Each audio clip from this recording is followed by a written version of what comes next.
श्री गणेशाय नमः। नमस्कार दोस्तों, ये राशिफल चंद्र राशि पर आधारित है। चंद्रमा मन का कारक है। हमारे मन पर जो भी उतार चढ़ाव आते हैं वो चंद्रमा की स्थिति लेकर आती है और इस वजह से चंद्रमा की पोजीशन हमारे रोज के जीवन को बहुत ज़्यादा प्रभावित करती है और इसके अकॉर्डिंग हमारा दिन अच्छा या बुरा जाता है। तो आइए जानते हैं इस दिन चंद्रमा आपके लिए किस तरह के परिणाम ला रहे हैं। चंद्रमा इस दिन आपकी कुंडली में 12वें भाव में रहेंगे। जी हाँ, 12वें भाव में चंद्रमा का होना अच्छा नहीं होता है। 12वें भाव में चंद्रमा के होने से इस दिन आपको कुछ सावधानियां बरतनी जरूरी होगी और साथ ही कुछ उपाय करने भी जरूरी होंगे ताकि आपका दिन अच्छा जाए। इस दिन आप मानसिक रूप से परेशान रहोगे, एनर्जी की कमी रह सकती है, कामों में अड़चनें व रुकावटें देखने को मिल सकती है। अगर आप बिजनेस करते हैं तो आज कोई महत्वपूर्ण निर्णय ना ले तो ज़्यादा अच्छा रहेगा। एक गलत निर्णय लेने से भविष्य में आपको पछताना भी पड़ सकता है। आज फिजूल के खर्चे काफ़ी हो सकते हैं, तो खर्चे पर लगाम लगाएं। लापरवाही बरतने से आज बिजनेस में किसी प्रकार का नुकसान भी हो सकता है। जी हाँ, पर अगर आप सावधानी बरतते हैं और शांति से काम लेते हैं तो नुकसान नहीं होगा।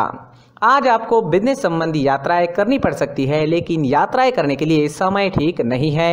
यात्राओं से लाभ मिलने की संभावना काफ़ी कम रहेगी। यात्राएं टाल दे तो ज़्यादा अच्छा रहेगा। यात्रा के दौरान स्वास्थ्य भी परेशान कर सकता है, तो संभल कर रहना जरूरी होगा। नौकरी पेशा लोगों के लिए मानसिक परेशानियां रह सकती है। ऑफिस में माहौल आपके खिलाफ रहने की संभावना रहेगी। आज शांति बनाए रखें। कार्य क्षेत्र में किसी से झगड़ा फसाद हो सकता है। अगर कोई आपसे तू मैं करता भी है तो भी उस पर ध्यान ना दे, क्योंकि आज किसी भी तरह के विवाद में पड़ना आपके लिए अच्छा नहीं रहेगा। आज आप अगर अपने काम से काम रखते हैं, खुद को काम में बिजी रखते हैं तो ज्यादा अच्छा रहेगा। घर परिवार में भी परेशानियां रह सकती है। परिवार में किसी सदस्य का स्वास्थ्य बिगड़ने की संभावना रहेगी। इस वजह से खर्चा भी काफी हो सकता है। इस दिन चोट लगने की भी संभावना है, तो आपको संभल कर रहना होगा। आपके वाहन की स्पीड भी धीमी रखनी होगी। किसी भी काम में जल्दबाजी इस दिन ना करें और व्यर्थ के वाद विवाद करने से बचे। परिवार के लोगों के साथ प्यार से पेश आए। अगर लव लाइफ की बात करें तो लव लाइफ में भी किसी वजह से तनाव उत्पन्न होने की संभावना रहेगी। आज हर काम समझदारी से करें, किसी प्रकार का विवाद उत्पन्न ना होने दें। स्टूडेंट्स के लिए भी समय थोड़ा परेशानी भरा रहेगा। पढ़ाई से अलग चीज़ों में मन लगेगा, ध्यान भटकेगा। अपने लक्ष्य पर केंद्रित कर पाना आज मुश्किल हो सकता है। आज सफ़ेद चंदन का टीका माथे पर जरूर लगाएं। अपनी किताबों को साफ सुथरा रखें, उन पर धूल मिट्टी ना बैठने दें। हल्का भोजन करें और पढ़ाई के दौरान ब्रेक्स जरूर लें। दोस्तों, अगर आप विदेश में जॉब करते हैं, बिजनेस करते हैं तो आपके लिए दिन बहुत बढ़िया रह सकता है। वहां से धन कमाना भी आपके लिए आसान रहेगा। विदेश में पढ़ाई कर रहे हैं या विदेश में पढ़ाई के लिए जाना है तो आपके लिए दिन अच्छा रहेगा। अगर आपका कोई विदेश में रहता है तो उनसे भी आपकी बातचीत इस समय में बढ़ सकती है। तो विदेश से जुड़े मुद्दों पर आपको लाभ ही लाभ मिल रहा है, लेकिन बाकी सारे क्षेत्रों में नुकसान होने की संभावना ही रहेगी। अगर स्वास्थ्य की बात करें तो इस समय में स्वास्थ्य भी परेशान कर सकता है। आंखों से जुड़ी परेशानियां रह सकती है। मानसिक तनाव, डिस्टर्बेंसेस भी रहेंगे। पुरानी परेशानियां भी आपको परेशान कर सकती है। आज हल्का भोजन लें, सुबह टहलने जरूर जाए, कौवों को रोटी खिलाए, मंदिर जाकर भगवान का दर्शन लें और 1 रुपए का सिक्का गुल्लक में जरूर डालें और माथे पर चंदन या केसर का तिलक जरूर लगाए, तो काफी हद तक परेशानियां खत्म हो जाएगी। इस दिन आपके लिए पीले रंग का इस्तेमाल करना अच्छा रहेगा और 3 अंक इस दिन आपके लिए लकी साबित हो सकता है। दोस्तों, ये राशिफल चंद्र राशि पर आधारित है।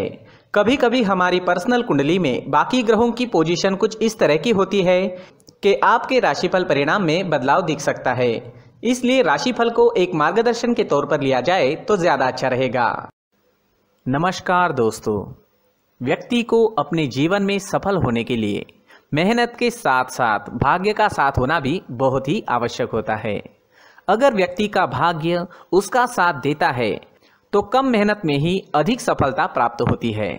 परंतु कई बार ऐसा देखा गया है कि व्यक्ति के जीवन में कई ऐसी घटनाएं घटित होती है जिसकी वजह से उसको बहुत सारी परेशानियों का सामना करना पड़ता है और इस स्थिति में व्यक्ति को बिल्कुल भी समझ नहीं आता कि ऐसा क्यों हो रहा है।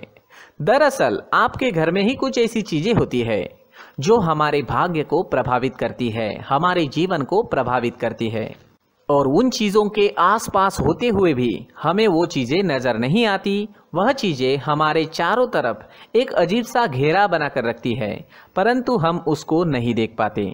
इन चीज़ों से हमारे घर में और हमारे जीवन में नकारात्मकता फैलती है, जिसकी वजह से हमें नुकसान उठाना पड़ता है, जिसकी वजह से हमें भारी नुकसान उठाना पड़ता है। हम पूरी तरह से कंगाल हो सकते हैं।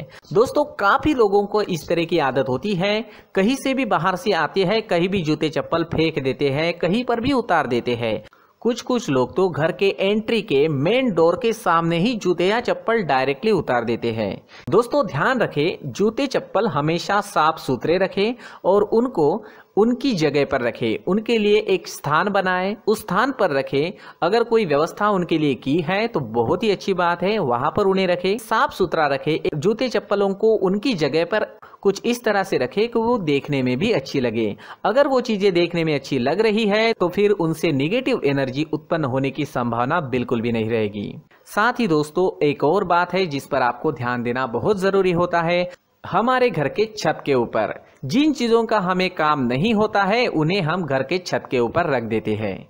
ऐसा करते करते देखेंगे तो घर के छत के ऊपर कबाड़ जमा दिखता है।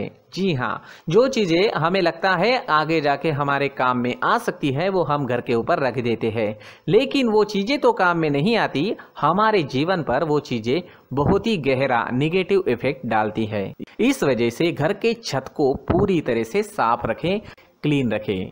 साथ ही दोस्तों, हम हमेशा देखते हैं घर के ऊपर जाने के लिए जो सीढ़ियां हैं, उन सीढ़ियों के नीचे जो जगह होती है वहां पर सामान हमेशा रख दिया जाता है। वो जगह ही ऐसी है कि सामान को खींच ही लेती है। वहां पर आपको कुछ ना कुछ सामान मिलेगा ही। अगर हम सीढ़ियों के नीचे सामान रखते हैं तो हमारी उन्नति होना बहुत ही मुश्किल है। साथ ही दोस्तों, अगर आपके घर में ऐसी कोई चीज मौजूद है जिसका आपको काम नहीं है, जैसे टूटे फूटे बर्तन, आईना, तस्वीरें, इलेक्ट्रॉनिक सामान, सोफा, कुर्सी, टेबल, पलंग, घड़ी, झाड़ू, गमला इत्यादि, तो आप इन सामानों को अपने घर से तुरंत ही बाहर निकाल दीजिए, वरना इससे आपको बहुत बड़ी परेशानी हो सकती है। आपको ये चीजें कंगाल बना सकती है। तो घर में ऐसी चीजों का मौजूद होना शुभ नहीं माना गया है। इससे धन की देवी माता लक्ष्मी जी का प्रवेश घर में नहीं होता है। इन चीजों से आपके घर में नकारात्मक ऊर्जा का संचार होता है और जिस वजह से व्यक्ति को मानसिक समस्याओं का सामना भी करना पड़ता है। व्यक्ति के मन में चिड़चिड़ाहट होती है और छोटी छोटी बातों पर गुस्सा आने लगता है। आप जो भी कार्य करते हैं उसमें आपका मन नहीं लग पाता है। इस व्यक्ति का जीवन घर में मौजूद इन चीजों की वजह से अंधकार में डूबने लगता है। इसलिए आपको घर में बिना काम की चीजें, कूड़ा कचरा नहीं रखना है। दोस्तों, एक और खास बात है, हमारे घर में मकड़ी का अगर जाला है तो वो बिल्कुल भी शुभ नहीं है। जी हाँ, वो अशुभ माना जाता है। घर में मकड़ी का जाला होना अशुभ है। इससे आपके अच्छे दिन भी बुरे दिनों में बदल सकते हैं, क्योंकि मकड़ी अपना जाल शिकार को फंसाने के लिए बनाती है। हर एक चीज हमारे घर की हम पर प्रभाव डाल रही है, तो इन चीजों को ध्यान में आपको रखना होगा। तो दोस्तों, कुछ ऐसे छोटे मोटे बदलाव करके हम हमारे जीवन में खुशियां ला सकते हैं, तरक्की ला सकते हैं, धन ला सकते हैं, माँ लक्ष्मी जी का प्रवेश हमारे घर में हो सकता है। तो इन चीजों को जरूर आजमाएं। इस तरह के बदलाव आप आपके घर में जरूर करें। धन्यवाद।